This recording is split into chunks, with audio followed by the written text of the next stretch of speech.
welcome back to the Kingsway Podcast. Welcome. Glad you are tuning back in and you're here for the ride. I want to give a quick shout out. Our last video, Will commented on YouTube, and I'm proud of you, Will. You said we did Will a good who? Will Solak. Will? I know. I love that. I love Will. I know. And he said we did a good job. And what did we even talk about? It was talking about the country club Christianity. Oh, yeah. So, yeah, we talked about the country club stuff, and he commented. I just like, hey, I'm going to give a shout out. Anybody's going to do that. I just, I appreciate it. Right after we record this video, I'm going to go look at that.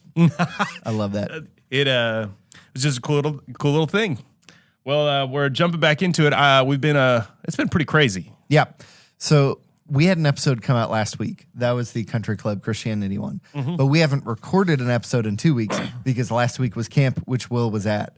Yep. And it was crazy. Amazing. He was amazing. It was so great. Thank you, Will. But yeah, it was just a busy week of camp and chaotic and everything's everywhere, but also really good. And oh, dude, it was cool stuff happened.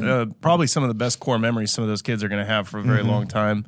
Definitely one of my favorite camps that I've seen and been a part of in the smallest ways even. Yeah. Just really, really cool. But needless to say, we are exhausted and recovering, and Trevor's recovering even more than the rest of us. The day my wife got back from camp, I got COVID, and was super fun. I even came down here to try to help unload, and luckily she was wise enough to be like, you should go home. And I was glad I did once I found out that I was actually really, really sick. But I was trying to help because I didn't do much this week, and so I felt like I could help you guys get over the finish line, and then I tripped and almost poisoned everyone. It was a real cool runnings moment. Anyway, but yeah, so Trevor's recovering. I just got out of quarantine today. I feel much better.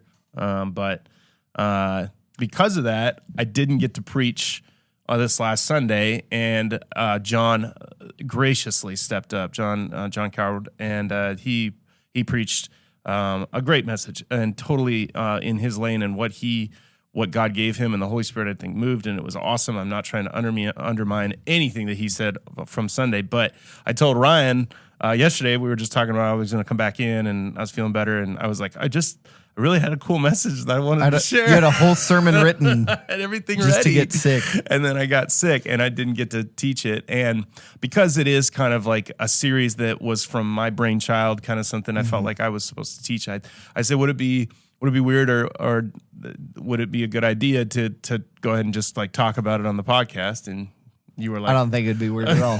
You were like, I think that's a good idea. I think it'd be really weird. Yeah, but I thought it was a good idea because this series is kind of Trevor's brainchild, and we weren't planning on anybody else teaching, not to like hog it or whatever, but just to like continuity, and it all makes sense in one direction. And so, again, super thankful to Johnny. He did a great job. But no, and anybody that's ever preached before, if you have all the time in the world, it's still nerve-wracking to get up there. But if you're called on Friday at like 5 and you're like, hey, I cannot preach Sunday, can you help? And as I told Ryan, I'm like, he did a great job, and also you didn't have to do it. Yeah, so that's my favorite part of what happened, is that I didn't have to do it. So unlike normally when we do these things, I normally have already preached the message, and so everybody's kind of knows, and then I got to do a recap. I feel like I actually now have to just do kind of like an overview, and then even let you kind of pick it apart or talk about what you like. I have like a general outline here of what, and I don't think I just want to like read everything, but I also talk about it. Everything. Yeah, I do. I want to kind of like walk through the concepts of why I thought it was really important. So this isn't a recap because you didn't give it. No. This is just a cap. No, this is all cap. And to be clear, like John's message on Sunday basically came down to two ideas, like abiding in God and then living it out, like seeing the fruits of the Spirit as fruit. Like everything in that is connected. And then recognizing that like time under tension, like there's faith in like this, and just recognizing this has been something that's been patience has been a part of faith from the beginning. Talking about Joseph and Abraham and talking about Moses and Noah. And I thought that was really good. And John's brain is just amazing at how he can do like concordance for all these different things. And it tied together really well. What I'm hoping though is that today when I talk about what I want to talk about, I want to kind of pull it into how the series kind of has a specific direction, and as we do the next 2 weeks, that this was kind of a leapfrog in the sense of like the next step on the path.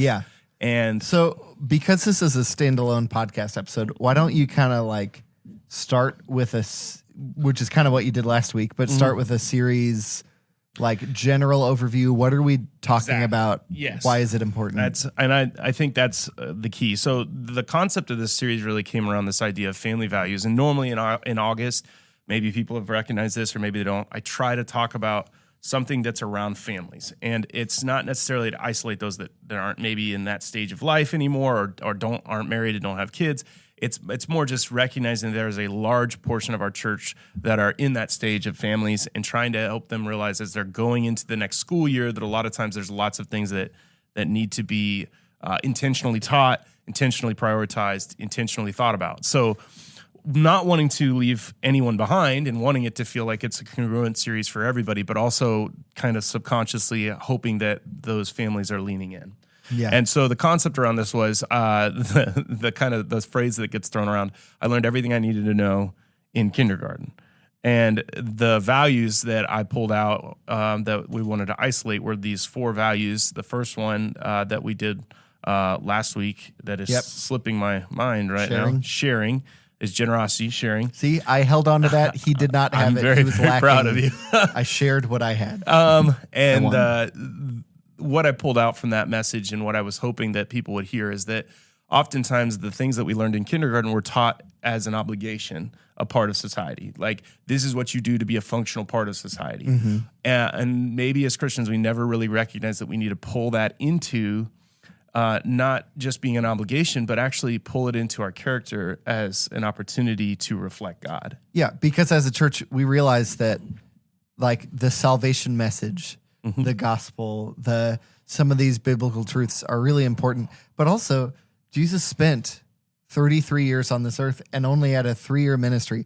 And a big focus of his ministry was how we treat each other. Yep. Just look at the Sermon on the Mount. Not a lot of that is like, hey, you need to think that I died and rose from the grave. A lot of that is like, hey, stop.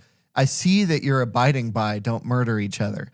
But actually what I want you to do is not hate each other in your heart. Yep. And I see that you're abiding by don't commit adultery. But what I want you to do is in your heart to not lust after, both lust and covet, after other people and other people's stuff and other people's family. And like your heart needs to be in check. Who you are matters. Character matters. And so like, that's why I love that we're doing this series is all the stuff isn't just like, hey, we're randomly talking about kindergarten or we're random. This is like character traits that God has that he wants you to have. Yep. And if you want to be a part of the family, you can't be like, but I hate the dad. Yep. And want to overthrow him or whatever. Well, and the starting phrase that I had for this week that I obviously didn't get to preach was we need to move from the kindergarten classroom obligation of these values to the opportunity to reveal the kingdom of heaven through these values. Yes. And so our hearts are motivated not by what the world says is our obligation alone, but by the God that has revealed himself to us and through us. And so today's value was going to be patience. And the thought behind patience, of course, we know that patience is important, and we know that patience is going to be necessary for a large portion of almost every single day. Like there's just parts of life that don't happen at the pace and at the time that you would want, and there's going to be times of waiting and inconvenience. And so what I did was I started all the way back, and how I was going to bring this into is Genesis 16, which John brought up at our meeting, which I loved, and I think he even used part in his sermon. But this idea that Abraham was told that he was going to be this incredible covenant with God and that he was going to bless him and his children and ancestors would number the stars. And then there's this like 25-year gap between that happening and him and his wife actually having a child. And there's specifically between chapters 16 and 17, the end, there's a 13-year gap between where he kind of goes around the system and sleeps with his servant to get a son. And then there's a 13-year gap. And the first thing it says, well, when he was 99 years old. And you're like, holy cow, that's a lot of patience. He was already old. It wasn't like at 15, it's like, hey, God's going to make a great whatever. Yeah. 74, 75. So that specifically is going from 86 to 99 and having a 13-year patience test. after he failed the 12-year patience test. After he failed the first time. Yeah. And then, so faith from the beginning has included the need for patience, and growth happens under tension and time. And so trying to transfer this into something that is a little bit more, I think, less abstract and more real, trying to remember that, like, if you're going to grow a muscle in your body, or if you're going to grow a skill like playing an instrument, you have to put yourself into a place of tension and spend a good amount of time doing it for growth. And for whatever reason, these muscles of using the Holy Spirit, the fruit, we don't think about like how much you have to plant and water and take care of this thing for it to grow. Like, it doesn't just suddenly pop up. And so I wanted to blow that up a little bit more and say time under tension is actually a huge metric for measuring growth. And so how much have you put yourself in a place where you actually try to be patient and then have that heart change? Not just, oh, I'm sitting here quietly, but inside my head, I'm like murdering everyone in this room, and I'm really angry, and I'm waiting for the moment where I can just explode, And I just thought about it. So John did use this. I said, patience is faith under tension. Patience is faith under tension, and I would include time. So the longer you leave that faith under a place of tension. So then I wanted to jump to this idea of like, okay, so faith under tension, what is the tensions? Well, one, it's just like Abraham's, the tension of promise. Like unfulfilled promise. Yes. So God said, has but promised, it hasn't been done. But nothing has occurred yet. And what do I do while I'm waiting? Am I going to trust? Am I going to? And then the second is, what do I do when it's painful? Like, I'm trying to imagine how many nights, Abram and Sarah going to bed, and they're like, I just want a baby, and Sarah's like, I want to give it to you. I can't, and that it's not just this like in a hyperbolic chamber that doesn't have pain and suffering and life in it. It's like in the real world, in the real time, in suffering, while the promise has been given but not yet fulfilled. And those types of things, you want to talk about creating trust. It's hard. One of my favorite movies of all time emphasizes this. It's do you know what one of my greatest movies of all time? Can you guess what one of my favorite? Shawshank Redemption. Oh, that's a good guess, but no. Lego Batman. These are yours. Wait a minute. It is a long-haired Daniel Day-Lewis. Yeah, I couldn't tell you.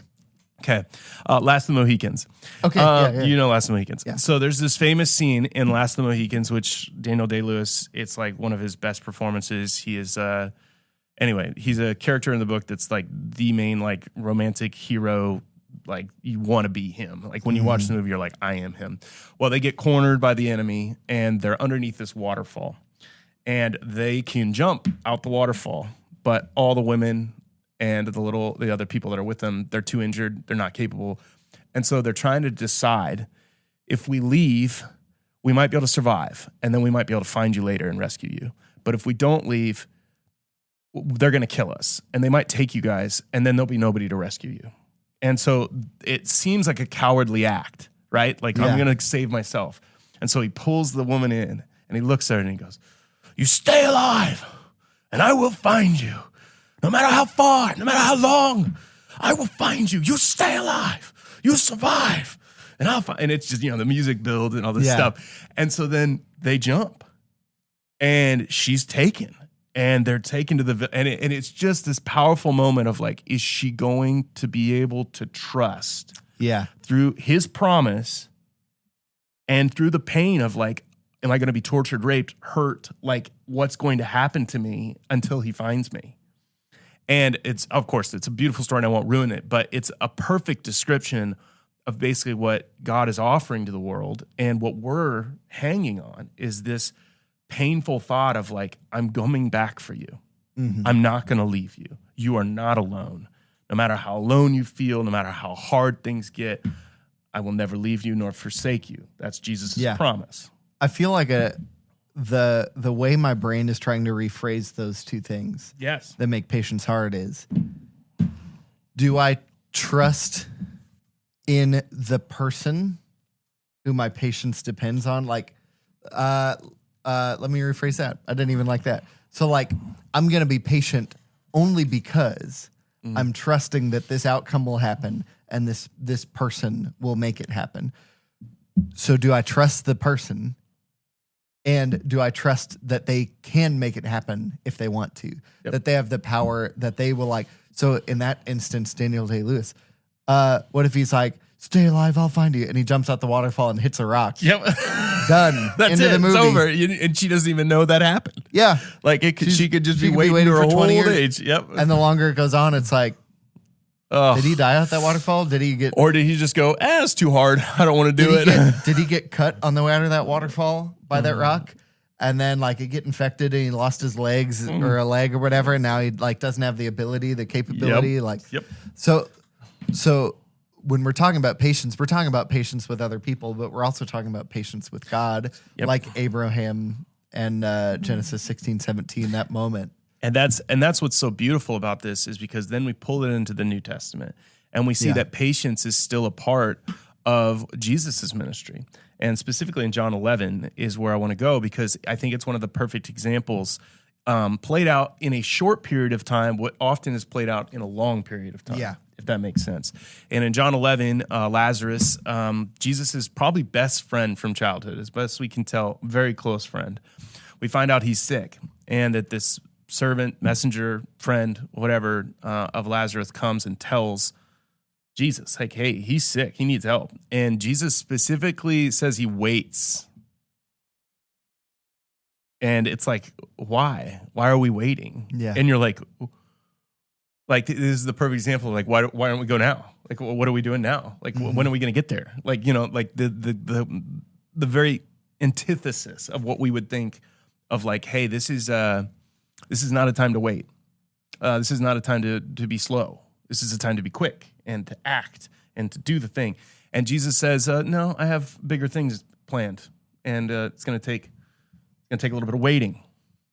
And all we know that I can remember from the account is we have bigger things planned. Doesn't do anything. Yep. So does he just sit there? They just wait. They just wait. He just tells them like, no, this actually we're waiting because God's glory is going to be shown. Like there's something that God wants to display through this that's bigger, than just fixing a sick person. And you're like, well, what do you mean? Like what do you mean? He's gonna die. Like, So if we like dissect that, death is where their trust runs out. Yes. So they can be patient until they die, then there's nothing to be patient about anymore in their mind. So this is so good because this is where I'm going to. So he shows up late. Lazarus is dead. He's been in the tomb. They're out of patience. Yep. They're done. They're out of patience. There's no way. So he has two sisters. They both come. They basically ask the exact same question in two different mentalities. One, it's theological, like, you said you would, you'd bring him back for the dead. Do you really mean that? And he's like, yes. Do you trust that I'm like actually theologically the person positioned to do this? Yeah. I'm the Messiah. The second one is emotional. It's just like, how could you let this separation happen? Where were you? Yeah. And he's like, do you believe that I love you and that I'm going to raise you? And she's like, sure. And then Jesus has like one of the most important things that he never rushes through our pain, which is so important. It's where he weeps. Mm-hmm. And I don't know how you could weep while you know the greatest surprise is about to happen. There's so much more that we could talk, and we've actually done whole podcasts on that. Pain and suffering, I think, is the one. You can go back and look at it. But I think he weeps because he feels the pain of the separation. He doesn't rush through that. And then also, I think he knows that this is why he came, because there are certain people that won't receive him, that won't receive this, and that separation is going to be painful. And then I think as he's, roll away the stone, let Lazarus come out. It's probably the greatest gift ever given to a person, except Lazarus. Yeah. We don't know. Yeah. We don't know if Lazarus just was in a coma and stayed asleep the whole time, or if he was in heaven and just got drugged back. We don't know. From probably the way that he reacted, he was probably just asleep, not quite there yet. What do you mean by that? You mean like No, maybe like he soul died. is not the right word, Yeah. but like his consciousness. It's consciousness. I would say it's like when you go to bed at night, how long have you been asleep? Yeah. It's one of the great albums of the past 5 years. Where do you go when you fall asleep or whatever? Yeah. I got that phrase wrong, but Billie Eilish. Yeah, and I think that's Great album title. that's the concept around it is I think if I'm making like my assumption, which is not based on anything other than just like what I can perceive, because I think it would be very torturous to be taken to perfection and then drugged back to earth. But again, maybe. If he's given the right marching orders and he understands, maybe there's faith in that he's like, hey, when I die, I have no problems. Yeah, because there is also a parable about him being in heaven. Mm-hmm. Different I don't. Yeah. Mm-hmm. Lazarus is mentioned in that. Yes. I don't know that is a true story about what happened when he was dead for a minute. Yeah. But, it could be. So here's why it's the greatest gift, though, because what you mentioned earlier. Our patience runs out when something larger than the person, larger than our motivation, steps into the picture. Mm-hmm. And so when death took over, patience ran out. Well, the greatest gift is when you realize that Jesus, the person, has authority over the thing that would make you rush. Yeah. That would make you hurry. This is life or death. Is there any greater reason to hurry? Yeah. But the reason we hurry in life or death is because there's no negotiating with death as a human being. There's not. But when we trust in Jesus, who died and rose again as the firstborn from the dead, in which all creation can be reborn if they follow Jesus. Yep. Even Revelation 1 talks about him having the keys of death and Hades in his hands. Yep. Then life or death is no longer a situation in which we have no power and no negotiating power. Not saying like I'm going to barter to like get my dead cat back or whatever, but like death is not as final for Christians as it seems to be for other people. And so what I pull out of this and what I had here is that the gift that he gives Mary and Martha and Lazarus, but also the whole city, is this idea that he is bigger and stronger than death. And they're all going to die.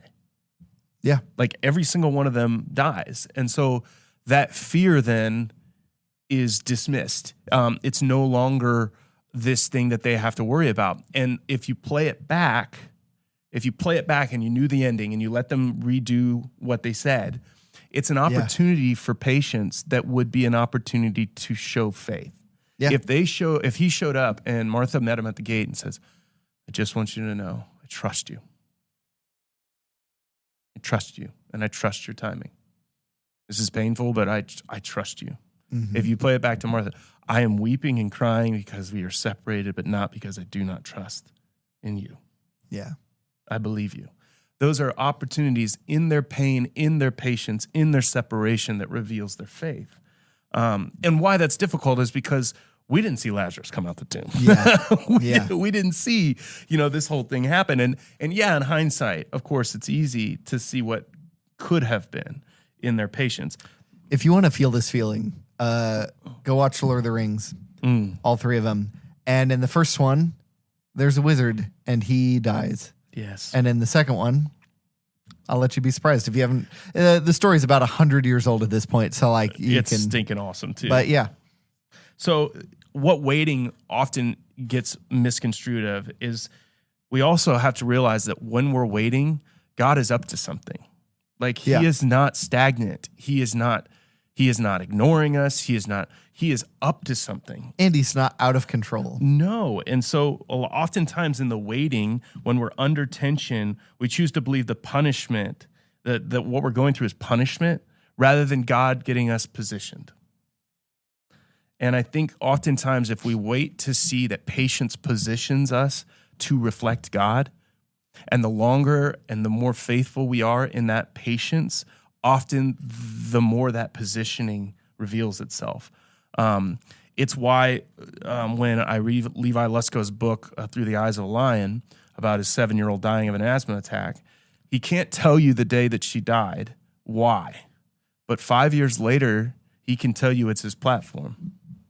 It's the thing that God has in his faith while he sat with the punishment that it feels like, but he allows God to come in and reveal his healing and how he can use this, and nothing is wasted. And in his patience, as he trusts God again, it becomes his bullhorn, his platform, his permission slip to go and talk to hearts that he would have never talked to before. It doesn't discount the pain. It doesn't walk away from that. Jesus weeps with them in it. Mm-hmm. He's not apart from it, but God positions him. One of my favorite things to do is he preaches a message. I think it's within a week of his daughter dying. It's still on YouTube. It's called Turn Off the Dark. And all but I think one of the doctors and nurses that worked on his daughter comes to that service because she had invitations in her little purse when she died. And when they came out to the car, his wife said, "You go back in there and you hand every single one of them," because that's where she wanted them to be. And I just remember just being like, oh my goodness. And it's a wild sermon. It's very painful to watch, but it's also very powerful because you can tell he's trying to be patient for what God is going to do while in pain. Yeah. The true flip of this is, can you see that patience isn't punishment, but potential for positioning? Can you see that God is potentially leveraging your ability to provide care and grace and mercy for the people around you that are inconveniencing you, hurting you, that things aren't lining up for you as you would prefer, but that God is sovereign and is on the move? Paul writes it this way, and I love it in Romans 15:13. May the God of hope fill you with all joy and peace as you trust in him. Mm-hmm. So that you may overflow with hope by the power of the Holy Spirit. To me, it seems like patience is the antithesis of anxiety. Mm-hmm. Anxiety is, it's all on me and I don't know if I can do it. Or it's all on me and I don't know if I can hold it together for that long or whatever. And anxiety, I'm being super general right now. I'm not talking about anxiety disorders and chemical imbalances in your brain. I'm just talking about I feel like I should be in control of a situation, and I don't know without incredible effort that I could hold it together. Even with incredible effort, that I can hold it together. But patience is confidence. Yes. And confidence in an outcome and confidence in a person. And how we're taught this in kindergarten is take the punishment. It's just this is everybody takes their own punishment. Sometimes things aren't going to be for you. Yeah. Sometimes they're not going to line up the way you want it. And you just need to learn to just grit your teeth and be okay and just suck it up. I was at a friend's house last night, and they have 4 kids, and their youngest is 2 and their oldest is 8, and they're all trying to play kids charades. And so, of course, the other ones all know, all of them are boys. So the other ones know, we take turns and whatever. And then in between turns, somebody's leaving and somebody's coming up to get a new card. They're wrestling each other and just elbowing each other in the neck and whatever. But the 2-year-old, between every person's turn, it's my turn, my turn. It's my turn now. And then we'll be no, actually there's 6 of us. Mm-hmm. So it's actually their turn. He's but I didn't get a turn. And we're but you did. It was 2 turns ago. You just got to wait another 4 turns. And trying to re-explain the logic of how these turns work. I'm sure the parents were chuckling in the background because it's the 4 kids and me and Sharon. But trying to re-explain the logic of how these turns work and give him confidence in the fact that he will get a turn again. I'm watching out and making sure he gets a turn. Yep. But the lack of patience that's unless I get up and say it's my turn, it will never be my turn again. They'll all take my turn from me. Yep. And to be fair, if it was just his brothers, he would probably never get a turn. Never get a turn. And that's why he's doing that, right? But I was there and I kept trying to give him confidence to be I know when it will be your turn and I'll make sure you get a turn. And he'll be okay. And then one of his brothers takes turn. He's my turn. I'm it's not your turn yet. I've already explained to you how turns work. And oh my gosh. I think that's where I want to take it from the kindergarten, and I want to bring it into the kingdom idea. The kingdom mindset of this is patience doesn't become something you have to grit your teeth through like a punishment. It becomes something that you identify as an opportunity. Yeah. And so if you see the opportunity in patience, patience is our faith under tension and we grow as God positions us for his kingdom. That's what it is. And I was sharing a couple different stories in the preaching meeting, but one specifically, as I remember very specifically going to a restaurant, and when we were talking about patients, like half of mine are either with MediaCom or some sort of restaurant like inconvenience. Yeah. This is history. This is not gossip. Yeah, no. This is documented history. It's documented history. I have text. And I'm at this restaurant, and I watched this girl get quad sat. And what that means, if you've never worked in the waiters or if you've never been a waiter, or if you've never worked in the food industry, normally you don't want to get double sat, which means 2 tables are put in your section that you're in charge of waiting at the same moment. So then you have to choose your favorite, like your favorite child. And 4 tables get sat at one time in this single girl's section, which means drinks, then orders, if they get appetizers, refills. You're going to be in line. Whoever gets their entrees in first will be and then bussing all those tables. They all end at the same time or close to. It just makes it overtly hard. And because I'd been a waiter before and I knew what that was like, I'd been triple sat. I don't know if I've ever been quad sat. I was like, this is a debacle. I don't know who did this. First, when you said that phrase, I thought you meant you have to sit down in 4 chairs at once. I was like, that would be hard. No, and so I'm on my own. I'm a single. I'm on one, and then there's a family of 5, and then a family of 3, and like a family of 2, or couple. And so I'm recognizing that like I'm lowest on the totem pole. Yeah. If you're waiting, you're going to the table with the most people to make the most people happy, and then down. So I just decide in my head, I'm just not going to get upset, and I'm just going to let it go. And I don't know how long it was. I probably got my drink in like 20 minutes. And this was not like a Mexican place where like you got chips and salsa. They'll like put you, like. You're sitting there with a bowl of your own sadness. Yes, I'm sitting there with a phone and a menu. And, and so I'm trying to be patient, and I just decide I'm not going to get upset. No matter how long this takes, I am going to let this hour and a half, whatever it is. And let's just say I didn't get my food until I think 2 or 3 of the other tables had already left. Like they were completely eaten, completely done, and they're leaving. And here comes my food. And so it's probably been 45 to an hour. And I was right at the end of the lunch rush. So like I'm one of the last tables. She's bussing the other tables as I'm finishing my food. And I had this, I don't know if it's Holy Spirit stuff. I don't know. Sometimes I don't know. I just get little prods. And I say, you got quad sat. That was miserable. Are you okay?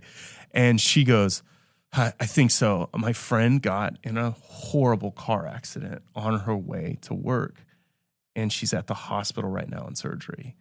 And that's why we're so low on waitresses. She was supposed to be working with me. Yeah. And I can't even think about anything but her. And I just remember being like, and I had no idea. Yeah. Like I was just choosing in the moment to just recognize through observation, but then also in my own heart, not to just put up with it and not just to go, that'd be hard as a waiter, but like to decide I'm going to just be okay and just trust, not knowing anything else that's going on. And I often think that when we get impatient, we push ourselves to the top. We think we're the top priority. We think we're the only thing. No, someone's got anything going on today, that there's nothing else that possibly could be more important. And we think if it were left up to chance or somebody else being charged or God, that we will be forgotten and we will not be taken care of. Yep. And I'm being marginalized, forgotten. I'm missing out. All of those things. And it could not be God. When you are patient, God could not prove you more wrong. Yeah. Like that, it could not prove you more wrong. So 3 helpful thoughts for living out patience, and I think you'll like these. We just talked about this. Patience is at the Spirit's pace, not yours. And that is hard. We've said it on here multiple times. God was fully capable of fulfilling every promise and doing what he needed to do at 3 miles an hour for 3 years. And that's because that's what a person that was born in Israel or in Galilee would have walked. And Jesus didn't need to run. And he didn't need to rush.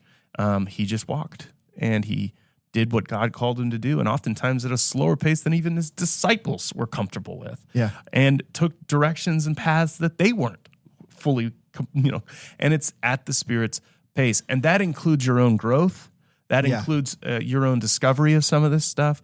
That includes the painful things. That includes holding him accountable for the promises that you feel like he's said to you. Oftentimes, it's not are you doing enough? Oftentimes, are you waiting with the right heart? That I would say holds people from really seeing what God is up to. And so trusting the Spirit's pace and asking him to teach you that. When we read, Matthew 11, walk with me, work with me, watch how I do it, come learn the unforced rhythms of grace, we're talking about at his pace. Yeah. So when he says, come and put on this yoke, he's talking about learn how to walk with me in the garden, right? Genesis, that's the concept. So that's the first one. Learn how to do that. That, like John said, daily times is the best way to do it. If it's a prayer life, it's a journal life, if it's just inviting him in with a consistent thing where you're just like, God, join me today at your pace and teach me to walk with you. Those are the types of things that can teach you patience in the moments that you need it. And you have to practice that in order to sometimes grow it. It's time under tension. One of my favorite things that Dallas Willard talks about, it's a book that we have up there. Is this the fifth time we're going to mention it? But it's time, tone, and truth. Okay. So in the relentless... Ruthless Elimination of Hurry. Ruthless Elimination of Hurry. But it's also in his old book. I cannot remember it right now, and I'm not going to be able to. Dallas Willard has a number of books that are very, very good. I almost said The Cost of Discipleship, but that's Dietrich Bonhoeffer. No, and there's Soul Keeping by John Ortberg does a really good job. It's very similar to this book. But what he says is patience is understanding time, tone, and truth, which means God has to show me sometimes that patience is knowing I have the truth, but I'm not ready. My heart's not in the right tone sometimes to say it. And then it might not be the right time to say it. And so practicing this is you have to legitimately in the back of your head, not with anxiety, not with fear, but just say, is this the right time, tone, and truth? Do I have the right tone? Do I truly believe that I have what God needs me to say? And do I think this is the right time? Now, that could work in your marriage. That work with your kids. That could work with your friends. Sometimes friends want to ask for help, but they're not ready to hear it. Sometimes your wife or your husband probably, asks or needs to grow, and you need to talk about things, and having the right time, tone, and truth is really, really important. And the need to have all three and to make those line up. And then the last one is probably the one that I think most of the time we just forget about is remember how patience played out before. And remembering and reminding yourself that the last times you actually had the heart of patience and you were willing to do it, it had a reward. It brought things that cannot be tarnished by this world. It brought heavenly things into earthly things. It provided treasures beyond this world in the sense of love and joy and peace. I believe that's why when you read 1 Corinthians chapter 13, and it's the first description of love. Love is patient. It's remembering that that's what love takes. And it's reminding yourself that it's worth it. If I love this person, if God loves these people, if I'm supposed to love these people, play out that. How does that play out? Like love. Yeah. And love is patient. I feel like patience gives God room to work. Yes. So true. It definitely feels like he's the quarterback and you're the wide receiver and you're just like running routes and you're just like, throw the ball. Throw the ball. And you're like, a little bit further. You're like, throw the ball now. You're like, no, wait, no. You're not open yet. And it's trusting that you're waiting, you're in the posture to catch, and that he's going to make the right throw. I don't know why this reminds me of Brian Regan talking about how when he was in Little League as a kid, his coaches would be like, let's hear some chatter out there. It's like, all they want you to do is go, hey, better, hey, better, swing. And like trying out of anxiety, control, whatever, to like make the batter swing at the wrong time and your team's going to get up to bat again, whatever. And he's like, we never do that at other times. He's not like, hey, lawyer, hey, lawyer, sue, lawyer, sue. Hey, golfer, putt. Why is that acceptable in baseball? Yeah. He's like, if they get mad at me, I'll just tell them I'm applying what I learned as a child. Well, I'm glad that you let me come on here and kind of explain my thoughts and what I was hoping to be able to teach. Obviously, didn't get a chance. And, if you want more explanation or if there's any questions or anything, please leave in the comments. Or if you think John did it better, we'll have a poll down in the comments. Whichever one you like more.